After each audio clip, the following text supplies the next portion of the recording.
Hi everyone, इस video में हम देखेंगे व्हाट इज़ डिप्रेशन। सबसे कॉमन टॉपिक है और कुछ लास्ट वीडियोस के कमेंट सेक्शन में भी मैंने देखा था, कुछ ऐसा पूछा था लोगों ने कि कैसे हम टैकल कर सकते हैं डिप्रेशन के साथ, इसको कैसे दूर कर सकते हैं या कैसे इसको हम डील करें। तो उसको डील करने का मेथड, ये चीज़ें समझने से पहले हमें ये समझना होगा व्हाट एग्जैक्टली डिप्रेशन इज़। जो हम ये मेन स्ट्रीम मीडिया या अभी जितना भी हम समझते हैं कि डिप्रेशन क्या होता है, सॉर्ट ऑफ नेगेटिव थिंग इसको देखते हैं और उसी हिसाब से हम इसको टैकल करने की कोशिश करते हैं और हम देखते हैं कि हम कर भी नहीं पा रहे हैं, कहाँ कर पा रहे हैं, राइट। सो हम इस वीडियो में देखेंगे स्टेप बाय स्टेप फैक्ट्स के साथ, फैक्चुअल इन्फॉर्मेशन के साथ, कोई भी हाइपोथेटिकल बात नहीं करेंगे कि एक्चुअल में डिप्रेशन होता क्या है। जो हम अभी तक समझ रहे हैं क्या वो रियलिटी है या हम इसको एक अलग पर्सपेक्टिव से भी देख सकते हैं। और ऐसा भी तो हो सकता है कि शायद हम इसको एक अलग नज़रिए से देखते हैं, अलग पर्सपेक्टिव से देखते हैं, इसलिए मैक्सिमम लोग इसको डील नहीं कर पा रहे हैं। क्या पता इसका कुछ और पर्सपेक्टिव हो, रियलिटी कुछ और हो, हम समझ कुछ और रहे हैं, इस वजह से इसका सॉल्यूशन नहीं आ पा रहा है मैक्सिमम लोगों के लिए। सो वो हम देखेंगे। क्या पता कि ये इसको टैकल करने की ज़रूरत भी नहीं है, इसको समझ लेने मात्र से ही इट इज़ द सॉल्यूशन। तो वो सब हम इस वीडियो में देखेंगे और मैं आपको एक स्ट्रक्चर बता देती हूँ। सबसे पहले हम मेडिकल टर्म्स में, साइकोलॉजिकल टर्म्स में, जो साइंस की लैंग्वेज में या जो हम डेली लाइफ में हम समझते हैं डिप्रेशन क्या है, सॉर्ट ऑफ नेगेटिव थिंग, तो उसके चीज़ें देखेंगे कि एग्जैक्टली क्या चीज़ है, किससे होता है, क्यों होता है। फिर हम स्पिरिचुअलिटी के पर्सपेक्टिव से देखेंगे व्हाट इज़ डिप्रेशन।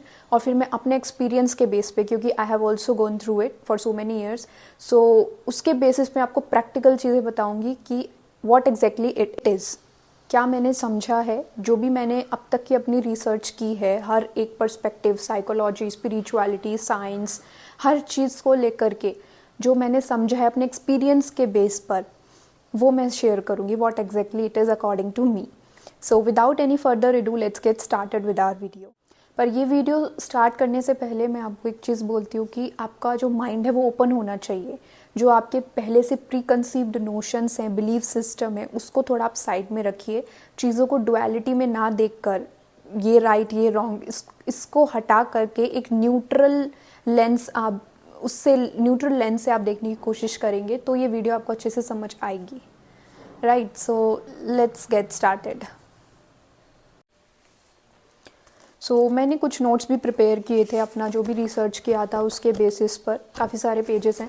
सो क्योंकि प्रैक्टिकली पॉसिबल नहीं है इतना सारा एक वीडियो में याद रख पाना, तो इसलिए मैंने लिख लिया है। क्योंकि कुछ पॉइंट्स ऐसे हैं जो मैं एक्सप्लेन करने वाली हूँ कि साइकोलॉजी के बेसिस पर क्या है ये जो अभी तक हम समझते हैं, तो वो इसलिए मैंने पॉइंट्स मेंशन कर लिए हैं, सिम्टम्स वगैरह की, so that you can connect with it. So सबसे पहले हम देखते हैं what is depression in psychology या मेडिकल टर्म्स, जो हम नॉर्मली समझते हैं मैक्सिमम लोग, उसकी लैंग्वेज में what is depression. So psychology में डिप्रेशन को एक मेंटल हेल्थ डिसऑर्डर माना जाता है कि मेंटल हेल्थ प्रॉब्लम है।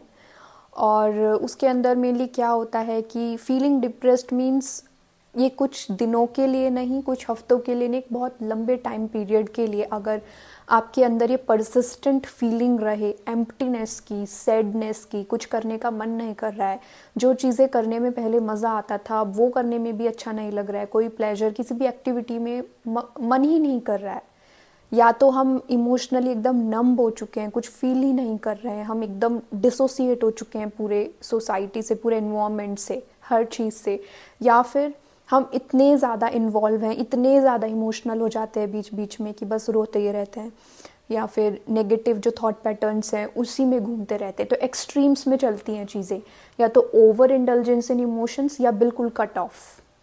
सो साइकोलॉजी में depression is a mental health disorder if you have persistent feeling of sadness, hopelessness and loss of interest और प्लेजर इन एक्टिविटीज़। वही जो मैंने आपको समझाया। और अब हम एक एक करके कुछ सिम्टम्स देखेंगे जिससे आप कनेक्ट कर पाएँ। तो कुछ पॉइंट्स देखेंगे कि क्या क्या हम नॉर्मली फील करते हैं we are depressed for a very long period of time. तो first one is hopeless feel होना, हमेशा सैड फील होना, डाउन फील होना, सारे जितने भी नेगेटिव इमोशंस हैं सिर्फ वही फील करना, मीन्स चारों तरफ आपको सिर्फ अंधेरा दिख रहा है, हेजीनेस दिख रहा है, कुछ भी क्लियर नहीं है फ्यूचर के लिए, everything seems like now nothing is possible for me, everything seems to be hopeless. दूसरा सबसे कॉमन सिम्टम होता है कि हमारा जो स्लीप साइकिल है वो डिस्टर्ब हो जाता है। या तो कुछ लोग क्या करते हैं, या तो बहुत ही ज़्यादा सोते रहते हैं पूरा दिन, या फिर बिल्कुल भी नींद नहीं आती है, एक्सट्रीम्स में जाती हैं चीज़ें। So sleep disturbances. Another thing is हमारा जो एपेटाइट है, या तो वो बहुत ज़्यादा बढ़ जाता है, हम ओवर इंडल्जेंस इतना ज़्यादा इनटेक करने लगते हैं, बहुत ज़्यादा खाने लग जाते हैं, ओबेसिटी हो जाती है, या फिर एक्सट्रीम इसका कि बिल्कुल भी नहीं खाते हैं, खाना छोड़ देते हैं। तो जो हमारा एपेटाइट है वो एक्सट्रीम्स में पहुंच जाता है। दूसरा सिम्टम है वर्थलेसनेस, गिल्ट, शेम, फियर। ये जितने भी टाइप के लो वाइब्रेशनल इमोशंस है, सिर्फ यही फील होते हैं। हमेशा थकान महसूस होती है, फटीग महसूस होता है, मीन्स कोई बिल्कुल भी एनर्जी नहीं होती किसी भी काम को करने के लिए। हम हमेशा एनर्जेटिकली डाउन हैं। एक नॉर्मल सा काम, मतलब बेड से भी उठना है तो वो भी हमको ऐसा लगता है कि कितना बड़ा काम करना पड़ रहा है, मीन्स वो भी करने का मन नहीं करता है। ये चीज़ें तो वो हो गई कि बाहर से देखकर कोई बता सकता है कि yes they are going through depression. But कुछ लोगों में ऐसा होता है कि ये चीज़ें एक्सटर्नली विजिबल नहीं होती हैं, वो अंदर रखते हैं ये चीज़ें, बट बाहर से as a normal happy person दिखाते हैं। So this is also possible. So everything ऐसा नहीं है, ये कोई टैबू नहीं है कि ये चीज़ें हैं तभी you are depressed. A person who is appearing to be happy but dead inside can also be like going through depression. Now what are the causes of depression?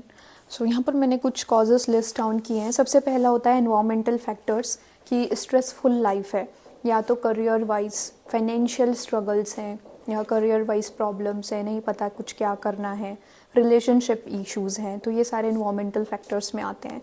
दूसरा कोई मेडिकल कंडीशन है, फॉर एग्जांपल एकदम से कोई एक बहुत ही खतरनाक बीमारी आ जाती है, कैंसर आ जाता है फॉर एग्जांपल, जिसका कोई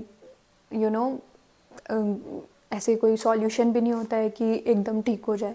तो कुछ ऐसा मेडिकल कंडीशन हो जिस वजह से आपको हो सकता है, या कोई न्यूरोलॉजिकल डिसऑर्डर हो सकता है जिस वजह से वो काइंड ऑफ नेगेटिव जो हार्मोन्स होते हैं वो रिलीज़ होने लग जाते हैं ब्रेन में, सो वी फील डिप्रेस। सो ये भी पॉसिबल है, medical conditions. Another thing is psychological factor, कि सेल्फ वर्थ इश्यूज़ हैं, पास्ट ट्रॉमास हैं जो बार बार रिकर होते रहते हैं लाइफ में, ट्रिगर हो के बार बार आते रहते हैं। नेगेटिव थिंकिंग पैटर्न है जो हमारा कंडीशनिंग हुई है, मे बी आप ऐसे एनवायरनमेंट में ब्रॉट अप हुए हैं जहाँ पर you have experienced a lot of trauma, setbacks, बहुत ज़्यादा self esteem, self worth issues, तो उस वजह से आपको हो सकता है कि अब जब एडल्टहुड में जाते हैं तो सेम ट्रिगर्स आपको वही ट्रॉमा बार बार उजागर करते हैं, तो यू गेट इनटू दैट। दूसरा रीज़न बायोलॉजिकल फैक्टर्स हो सकते हैं, कि imbalances in brain chemicals, neurotransmitters like serotonin, dopamine और नोरेपाइनफ्राइन। सो बायोलॉजिकल फैक्टर्स भी हो सकते हैं। So these are some of the causes of depression. और फिर आगे जाके कई सारी कैटेगरीज भी बना दी गई हैं डिप्रेशन की, कि अलग अलग फैक्टर्स पे डिपेंड करेगा कि किस टाइप का डिप्रेशन है। वो इस वीडियो में हम नहीं देखने वाले हैं, because it is not a biology lecture. So it's like हम प्रॉब्लम के बारे में ही बात करने जा रहे हैं, नॉट अबाउट सॉल्यूशन। सो जितना मैंने शेयर किया इतना सफिशिएंट है, कि नॉर्मली सब लोग जानते जितना मैंने अभी शेयर किया। Now I am going to share something different, कि स्पिरिचुअल पर्सपेक्टिव क्या है डिप्रेशन का, what depression is in a spirituality, हम इसको किस तरह से देखते हैं। So let's go ahead with that part of our video.